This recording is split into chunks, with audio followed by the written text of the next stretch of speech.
नमस्कार दोस्तों। पिछली वीडियो में हमने देखा था कि कैसे अकबर की कूटनीति और जहांगीर की ताकत ने अजेय माने जाने वाले कांगड़ा किले को झुका दिया था। मुगलों का झंडा पहाड़ियों पर शान से लहरा रहा था। लेकिन दोस्तों, वक्त का पहिया हमेशा घूमता है।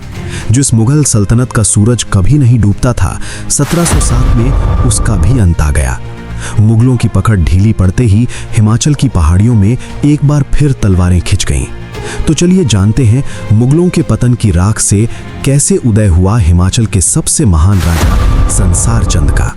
कहानी शुरू होती है 1707 ईस्वी से, जब औरंगजेब की मृत्यु के साथ ही विशाल मुगल साम्राज्य ताश के पत्तों की भांति बिखरने लगा। दिल्ली की केंद्रीय सत्ता कमजोर हो गई, लेकिन कांगड़ा किले की दीवारें अभी भी मुगलों के कब्जे में थीं। यहाँ का अंतिम मुगल किलेदार नवाब सैफ अली खान एक वफादार सिपाही की तरह डटा रहा। दिल्ली से मदद मिलनी बंद हो गई थी, फिर भी इस शख्स ने लगभग 40 वर्षों तक किले पर अपना कब्जा नहीं छोड़ा। ये नाम याद रखिएगा, नवाब सैफ अली खान, कांगड़ा का आखिरी मुगल गवर्नर। इतिहास गवाह है, जब दिल्ली कमजोर होती है तो क्षेत्रीय ताकतें सिर उठाती हैं। इसी अराजकता के बीच कटोच वंश में उदय हुआ एक महत्वाकांक्षी शासक का, राजा घमंड चंद। घमंड चंद ने मौके का फायदा उठाया और अफगान शासक अहमद शाह अब्दाली का विश्वास जीता, जिसे उन्होंने जालंधर दोआब का गवर्नर नियुक्त किया। घमंड चंद ने ही कांगड़ा की नई राजधानी सुजानपुर टीरा की नींव रखी, जो आगे चलकर कला का केंद्र बनी। लेकिन कांगड़ा का असली सूर्योदय तब हुआ जब 1775 ईस्वी में गद्दी पर बैठा मात्र 10 वर्ष का एक बालक महाराजा संसार चंद। उम्र छोटी थी, लेकिन हौसले हिमालय से भी ऊंचे।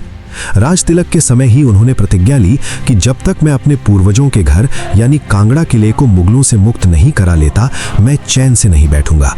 यहीं से शुरू हुआ संसार चंद का संघर्ष। किला जीतना आसान नहीं था।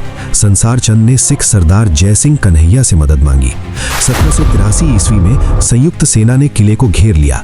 इसी दौरान किलेदार सैफ अली खान की मृत्यु हो गई। लेकिन यहाँ किस्मत ने पलटी मारी। किले पर कब्जा संसार चंद का नहीं, बल्कि सिखों यानी जय सिंह कन्हैया का हो गया। संसार चंद के हाथ खाली रह गए, लेकिन हौसला नहीं टूटा। 3 साल की कूटनीतिक संघर्ष के बाद 1786 ईस्वी में आखिरकार एक समझौता हुआ।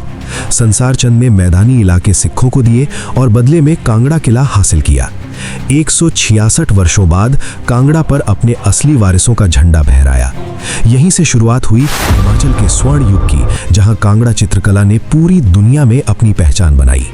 किंतु दोस्तों, सत्ता का नशा अक्सर विनाश का कारण बनता है। संसार चंद ने पड़ोसी राज्यों बिलासपुर और चंबा पर हमले शुरू कर दिए। बिलासपुर के राजा ने प्रतिशोध लेने के लिए नेपाल के खतरनाक गोरखा सेनापति अमर सिंह थापा को निमंत्रण भेजा। 1805 ईस्वी में गोरखाओं की आंधी आई। ये हमला इतना भीषण था कि संसार चंद को मजबूरन कांगड़ा किले में जाकर छिपना पड़ा।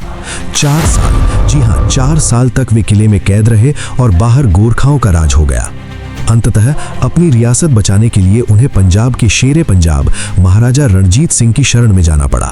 तारीख थी 1809 ईस्वी और स्थान था पवित्र ज्वालामुखी मंदिर। ज्वाला जी को साक्षी मानकर दोनों राजाओं के बीच एक ऐतिहासिक संधि हुई, जिसे ज्वालामुखी की संधि कहते हैं।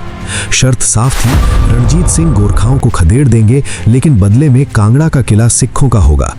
इस संधि ने संसार चंद की जान तो बचा ली, लेकिन वो किला जिसके लिए उन्होंने बचपन में कसम खाई थी, हमेशा के लिए उनके हाथ से निकलकर सिखों के पास चला गया। और इसी के साथ अंत हुआ कांगड़ा के एक सुनहरे दौर का। कांगड़ा किला अब सिखों के पास था और गोरखा वापस लौट चुके थे। लेकिन उत्तर भारत के इस शक्ति संतुलन को बहुत जल्द एक विदेशी ताकत बिगाड़ने वाली थी। वो ताकत जो व्यापार करने आई थी, लेकिन अब पूरे भारत को गुलाम बना रही थी, अंग्रेज, ब्रिटिशर्स। तो दोस्तों, जाने से पहले आज का सवाल जो आपकी परीक्षा के लिए बहुत महत्वपूर्ण है, कांगड़ा किले का अंतिम मुगल किलेदार, लास्ट मुगल गवर्नर कौन था, जिसने मुगलों का पतन होने के बावजूद 1740 ईस्वी तक किले पर अपना कब्जा बनाए रखा? सोचने की जरूरत नहीं है। अगर आपने वीडियो ध्यान से देखी है तो आपको नाम पता होगा। अपना जवाब नीचे कमेंट बॉक्स में लिखें। दोस्तों, इतिहास की इन गहराइयों को आप तक पहुंचाने के लिए हम बहुत मेहनत और गहन शोध करते हैं।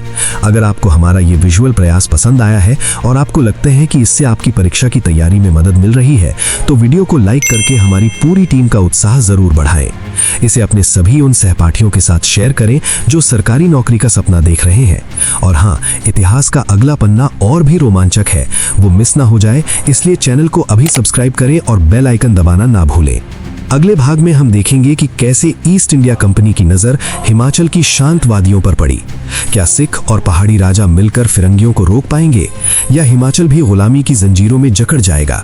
ये सब जानेंगे हम अगले भाग में। तब तक के लिए पढ़ते रहिए, बढ़ते रहिए। जय हिंद, जय हिमाचल।